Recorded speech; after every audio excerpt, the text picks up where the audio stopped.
Juan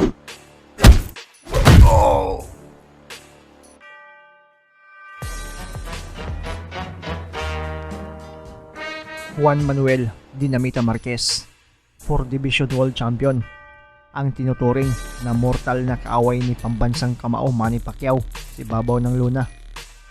Sa kanyang buong karera ay ilang beses na din niyang natikman ang bumagsak sa ibabaw ng lona.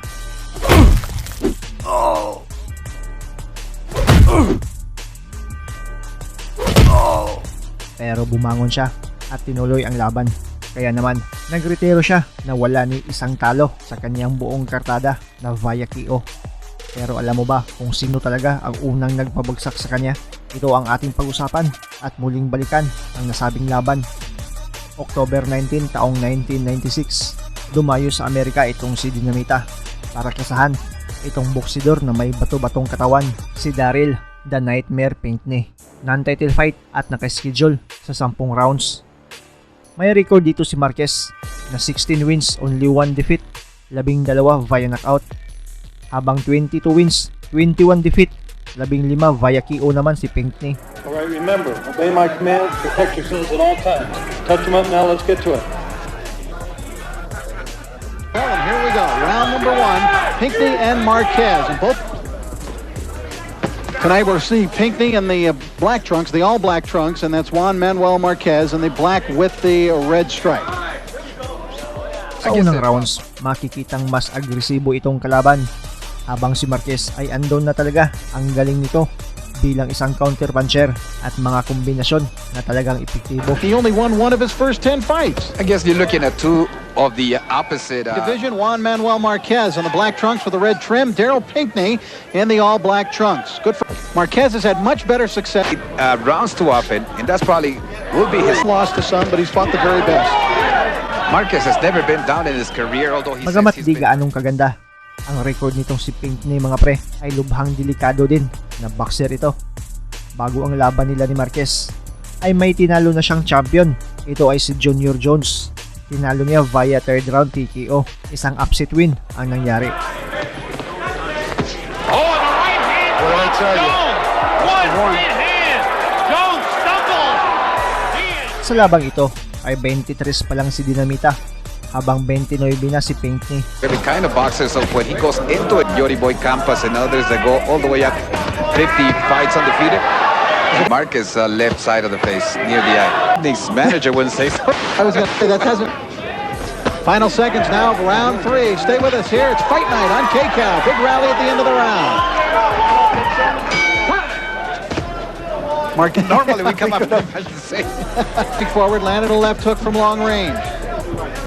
So he might suffer along the later round. As we come to the end of round 4, Marquez might have pushed it down a little bit, but it's a good solid pair of 16 in a row. Tuloy ang laban sa mga sumunod pang mga rounds. Makikitang mas agresibo pa din itong kalaban na may bato-batong katawan. Mas sumusugod, habang si Dinamita ay consistent lang sa pagiging counter puncher gamit ang mga kombinasyon niya. Pero dito sa round 5, isang triple left hook ang binitawan ni Dinamita na nagpabagsak kay Pinckney. But not destroying.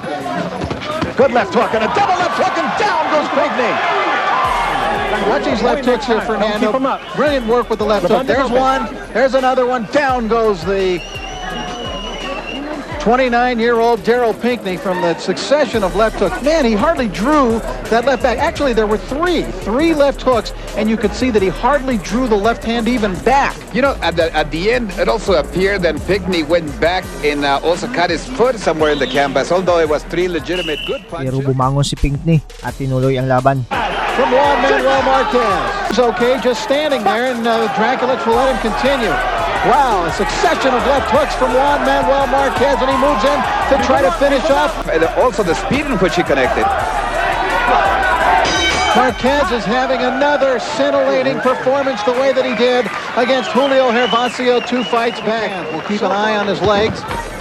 Seemed to finish up the round okay. How often do you see triple left hooks? Not too often. Not too often. Marquez and the other one, you know, Pinckney's people said, just another day at the office. Right. That's how Pinckney would think when you fought Junior Jones. He goes, well, that was just another fight. So far, it appears to me as though Pinckney may not be able to adjust as well as Marquez. Marquez following up his 5th round knockdown. Again, dominating this 6th is Juan Manuel Marquez. In the beginning of the fight, he has appeared somewhat frustrated. And look at Marquez from long leading round, and again fighting a brilliant fight from the geometry of the fight, using all angles and all parts of the ring. And Tom Kelly has arrived. At dito sa round 7, dito na nahuli ni Pinkney itong si Marquez ng isang counter left hook. Parang left hook ni Pacquiao noon mga pre, na nagpabagsak din kay Dinamita. Punches, why he'll be more than happy to accommodate him, but so far his game plan certainly has gone out the window. There's a left hand, and here's another look at the knockdown. Marquez careless there, lunging with that right hand, and he got caught with a left. It was just a careless bit of work by Juan Manuel Marquez. Watch him lunge with the right. Pinky's nowhere in range, and he leaves himself open for that left hook, and down goes Marquez. Pero tulad ng pagbagsak niya kay Manny Pacquiao noon, ay bumangon si Marquez at mas lalo pa itong naging matapang at mas lalong tumibay. Looking for that one opportunity all night. And now he tries to press whatever advantage he thinks he's got, and Marquez suddenly comes alive with 3 or 4 solid jabs, trying to keep brief moment. Marquez is in for a fight. He should be running, and he's not. No, Nacho Beristain said we're going to find out just where he is in his career. And this is why Marquez was boxing in this fight, utilizing it more as a chess match. Mark Alley, why he nailed Marquez, knocked him flat on the back of his lap, and now he seems to be almost stalking his man, but Marquez steps in and throws a solid right, comes back with a solid exchange, the two of them. The crowd roaring its approval here as we've got the bell bringing us to the end of round number 7, and what a round it was. They did.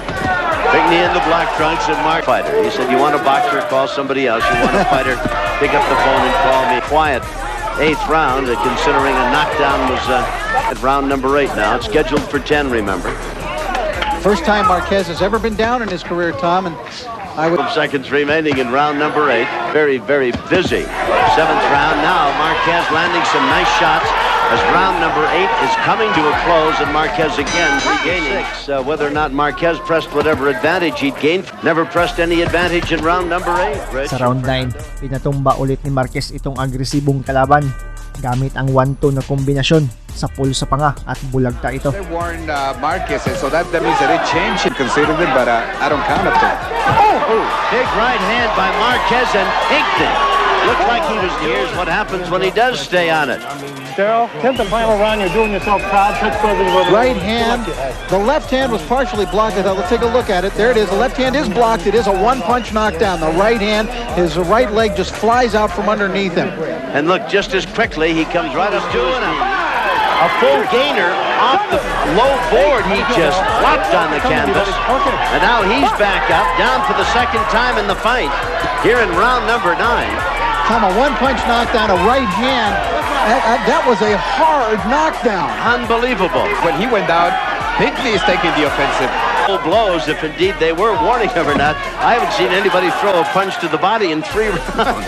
Everybody is throwing punches from the shoulders up. Do you have any clue on his costume tonight?